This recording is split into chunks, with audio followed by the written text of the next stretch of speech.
আমরা এখনো বিশ্বকাপের হ্যাংওভার কাটাতে পারি নাই।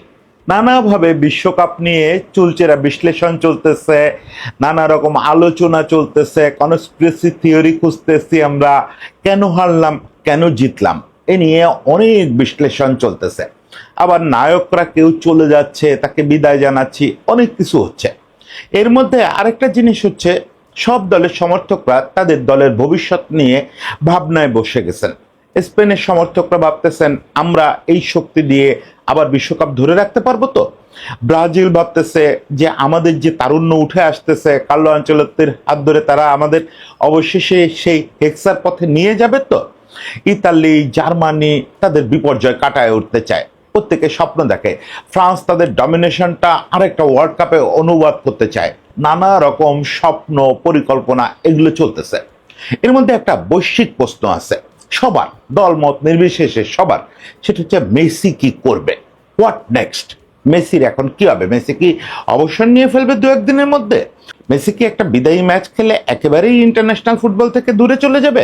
মেসি কি কোনোভাবে আর্জেন্টিনার ফুটবলে থাকবে, নাকি মেসি 2030 বিশ্বকাপ খেলে ফেলবে যেমনটা লোকেরা আশা করতেছে?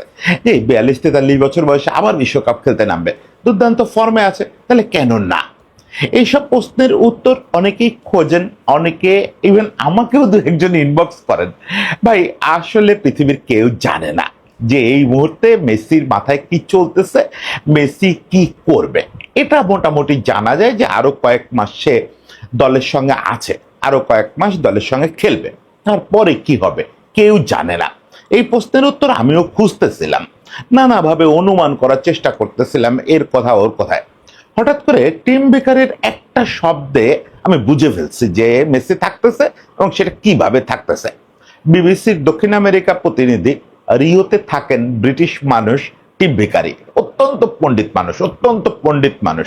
তাকে লোকে উইকিপিডিয়া বলে। ভিকারি একটা শব্দ বলছেন, একটা নাম বলছেন, মাস্টার ইয়োডা।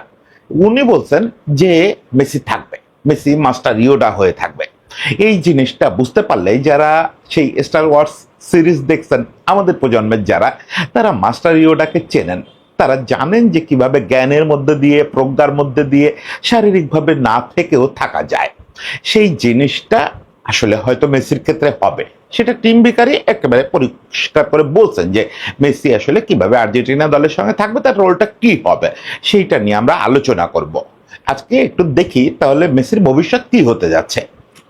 আমরা শুরুতে একটু প্র্যাকটিক্যাল খবর দেই, কারণ টিম বেকারে নিজেও তো ওই যে লাতিন আমেরিকায় থাকতে থাকতে জাদু বাস্তবতার লোক হয়ে গেছেন।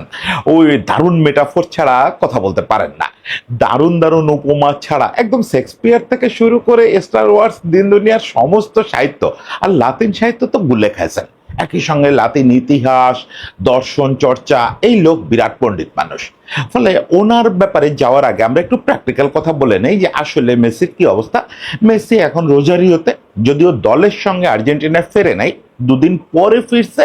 ফিরে রোজারিও ঢুকে, বাসায় ঢুকে ওর ভাই ফিরছে, ওর ফ্যামিলি মানে বউ বাচ্চারা ফিরছে, বাবা মা ফিরছেন। বাবা রোজারিওতেই ট্রিটমেন্ট চলতেছিল, কিন্তু বাবা কিন্তু আমেরিকায় ছিলেন না। ফলে ওখানে তারা দরজায় তালা দিয়ে বসেছিল গতকালকে পর্যন্ত। গতকালকে মেসিকে প্রথমবারের মতো প্রকাশ্যে দেখা গেছে তার মহল্লার একটা ক্লাব, ওই ক্লাবটা 3rd ডিভিশনে ওঠার জন্য ফাইট করতেছে।